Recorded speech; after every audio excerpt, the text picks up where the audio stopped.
JSON stadium में आपदा पीड़ितों को एनएचपीसी के द्वारा वितरित की गई मिठाई व पटाखे।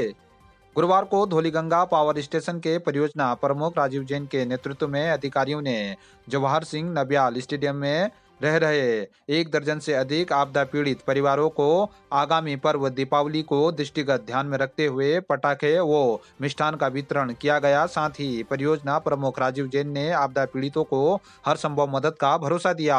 इस दौरान आपदा पीड़ित भावुक नजर आए। पीड़ितों ने एनएचपीसी का आभार जताया। इस दौरान वरिष्ठ प्रबंधक वित्त विमल शर्मा, वरिष्ठ प्रबंधक विद्युत राजेश शुक्ला, प्रबंधक हेमचंद्र पांडे आदि मौजूद रहे। सबसे पहले मैं आप सबका यहाँ पे वेलकम खैर मकदम करना चाहता हूँ। ये हमारे जो आपदा पीड़ित लोग हैं, इनको देख के हम लोगों को ये प्रेरणा में है कि हम इनकी जितनी भी धौलिंगा पावर स्टेशन की तरफ से मदद कर पाएँ। हम हमेशा इनके साथ खड़े हैं। पिछले साल भी दिवाली का त्यौहार हमने इनके साथ मनाया था, मिठाई और पटाखों का वितरण किया था। इस बार भी इसी भांति हम लोग करना चाहते हैं। और मैं इनको यही इस माध्यम से सिर्फ यही एक विचारधारा का जोड़ करना चाहता हूं कि ये कभी भी अपने आप को अकेला मत समझे। धौलिंगा पावर स्टेशन हमेशा इस प्रकार की आपदाओं में जो लोग पीड़ित होते हैं उनके साथ खड़ी रही और खड़ी रहेगी, और जो भी हर यथासंभव मदद है वो हम हमेशा करते रहेंगे। मैं प्रेस वालों का भी और यहाँ पे उपस्थित सभी वर्कर्स जो हैं हमारे जेएसएन स्टेडियम के बीच में उपलब्ध हैं, इस टाइम प्रेजेंट हैं, उनको भी बहुत बहुत धन्यवाद देना चाहता हूँ। हर समय हमको याद करते हैं एनएसपी वाले, हमारे जैसे भाई बहन जैसे है। हर त्योहारों को हमारे सामना कर और दुख सुख में आते जाते। आपको बहुत बहुत धन्यवाद। और दीपावली दशहरे में सब बच्चों को खुशी के लिए आ जाओ। आपको बहुत बहुत धन्यवाद। क्षेत्र में पिछले 2 माह से चरमराई बीएसएनएल की संचार सेवा। खेला के ग्रामीणों ने ठाणीदार मोबाइल टावर के पास अनशन की दी चेतावनी। खेला में सामाजिक कार्यकर्ता महेश वर्मा ने बताया कि क्षेत्र के दर्जनों गांवों में बीएसएनएल की संचार सेवा पूरी तरह से चरमरा गई है, जिससे लोगों की मुश्किलें बढ़ गई है। उन्होंने बताया कि यदि शीघ्र समस्या का समाधान नहीं हुआ तो क्षेत्र के ग्रामीण ठाणीदार में लगे मोबाइल टावर के समीप अनशन शुरू कर देंगे। विगत 2 माह से ग्राम सभा रांची, जुम्मा, सैंपरी, गरबा, खेला और जमकू खेत संचार विहीन है। कीपैड फ़ोनों में नेटवर्क होने के बाद भी 2 महीने से बिल्कुल बात नहीं हो पा रही। गांव के लोग अपने परिजनों से बात नहीं कर पा रहे हैं, जिस कारण से काफ़ी यहाँ पे परेशानियों का सामना करना पड़ रहा है। और लोगों में ये भ्रांतियाँ हैं कि कीपैड फ़ोन ख़राब हो गया है। तो हमने भी बीएसएनएल विभाग धारचूला की समस्या रखी थी कि इस समस्या को तत्काल उच्च स्तर पे ले जाते हुए हल किया जाए, लेकिन अभी तक स्थिति जस की तस है। और हम आज बीएसएनएल विभाग को चेता रहे हैं कि अगर 1 हफ्ते के अंदर इस समस्या को तत्काल हल नहीं किया गया तो हम ठाणीधार मोबाइल टावर के पास अनशन हेतु बाध्य होंगे, और इसकी संपूर्ण जिम्मेदारी बीएसएनएल विभाग धारचूला और तहसील प्रशासन की होगी। बरपटिया समाज ने हल्द्वानी में किया एनडीए 2023 के टॉपर शिवराज का सम्मान। क्वीरी जुमिया निवासी एनडीए परीक्षा 2023 में भारतवर्ष में पहला स्थान प्राप्त करने वाले शिवराज सिंह पछाई का ज्येष्ठराव बरपटिया संगठन हल्द्वानी के अध्यक्ष देवराज सिंह सयाना के नेतृत्व में समाज के महिला पुरुषों के द्वारा पारंपरिक वेशभूषा व वाद्य यंत्रों की धुन पर पुष्प गुच्छ भेंट करते हुए स्वागत अभिनंदन किया गया।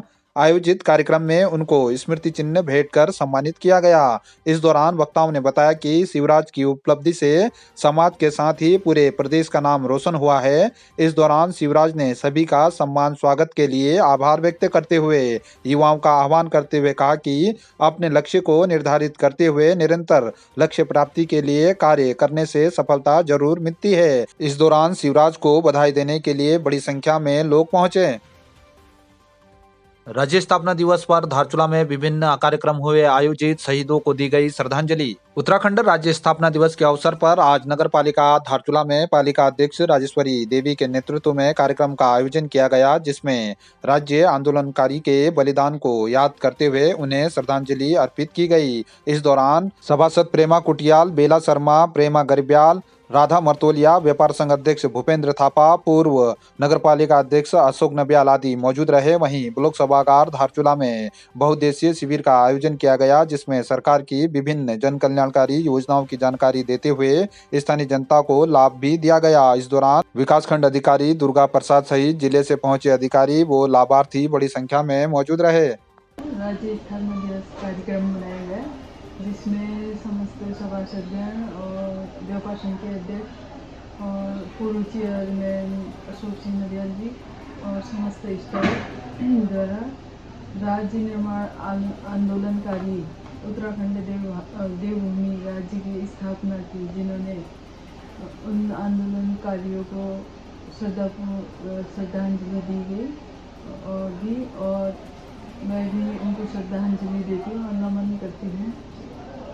आज विकासखंड धारचूला के अंतर्गत राज्य स्थापना दिवस के उपलक्ष्य में विभिन्न विभागों के द्वारा यहाँ पर स्टॉल लगाया गया है। वन विभाग है, पशुपालन और कृषि, और यहाँ पर समूह की महिलाएं भी आई हुई हैं। उनका भी दीनदयाल कौशल उपाध्याय योजना के तहत विकासखंड सभागार में एक दिवसीय कार्यशाला का आयोजन किया गया है, जिसमें से जिले के अधिकारी पूर्णिमा थापा जी आई है और उनको गाइड दे रही है। और यहाँ पर बड़े धूमधाम से आज जो है राज्य स्थापना दिवस मनाया गया। डोलवी मेला 2024 की तैयारियां जोरों पर चलने लगी हैं। आज राज्य स्थापना दिवस के उपलक्ष्य में डोलवी में दुकानों का आवंटन भी प्रारंभ हो गया। लगभग 200 से 300 की दुकानें यहाँ लगती हैं, तो सभी दुकानों का आवंटन आज संपन्न हुआ है। राजस्व विभाग के द्वारा दुकान स्वामियों के नाम सुपुर्द कर दी गई है और दुकान स्वामी अपने अपने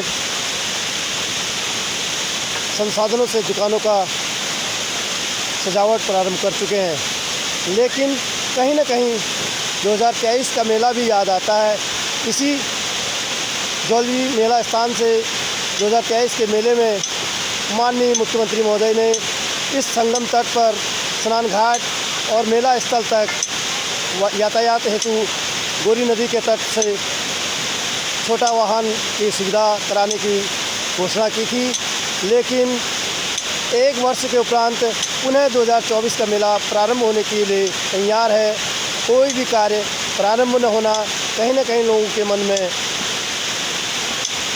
शंका पैदा कर गया कि आदरणीय मुख्यमंत्री जी ने घोषणा तो ज़रूर किया था, परंतु उस घोषणा का कोई कार्य प्रारंभ न होना क्या कारण रहा। इसमें सुगबुगाहट स्थानीय लोगों के बीचों बीच सुनने को भी मिली है। आप देख सकते हैं कि यह गोरी और काली का संगम है, जिसमें 14 नवंबर से भव्य मेला, ऐतिहासिक, सांस्कृतिक और दो राष्ट्रों के मिलन का मेला यहाँ पर लगता है। इस वर्ष भी प्रारंभ होने की कगार पर है, लेकिन पिछले वर्ष की घोषणा पर अभी तक घोषणा पर अमल न होना कहीं न कहीं लोगों को सोचने पर मजबूर कर रहा है। क्योंकि अगर गोरी नदी के तट से लेकर पुल के माध्यम पर जो यातायात का संभव है, उस कार्य को क्रियान्वित किया गया होता तो जो व्यापारी मेला स्थल पर अपने संसाधनों को जुटाने के लिए वहन करते हैं खर्च, उससे बच जाते। और इस मेले में बड़े झूले चरखे या सर्कस इत्यादि का न लगना यही ढुलान के कारण है। अगर ढुलान से बचाव होता तो निश्चित रूप से इस मेले का भव्य रूप और भी भव्यता के साथ होता, क्योंकि यह एक ऐतिहासिक मेला है। दो राष्ट्रों के संगम पर गोरी और काली के विहंगम तट पर ज्वालेश्वर महादेव की भूमि में लगने वाला वर्षों पुराना मेला, और एक तरह से कहा जाए तो यह मानसरोवर यात्रियों का प्रवेश द्वार कहलाता था ज्वालेश्वर महादेव की भूमि में। लेकिन धीरे धीरे मेला अपना रूप खो रहा है, जिससे इस मेले के उत्थान के लिए कहीं न कहीं प्रशासन को इस कार्य पर सुचारू होना पड़ेगा आने वाले वर्ष में, कि गोरी नदी के तट पर जो संगम तट पर पहुंचने का रास्ता है उसे यातायात में परिवर्तन किया जाए और गाड़ियों का अगर वहां तक आवाजाही प्रारंभ हो जाए तो निश्चित रूप से इस मेले में चार चांद लगेंगे। आपको मैं संगम तट का स्थान दिखा रहा हूँ, गोरी और काली के मिलन पर। यही मित्र राष्ट्र नेपाल भी हमसे लगा हुआ, बहुत सारी उम्मीदें इस संगम तट से, इस मेला के माध्यम से कई व्यापारी उठाते रहे हैं।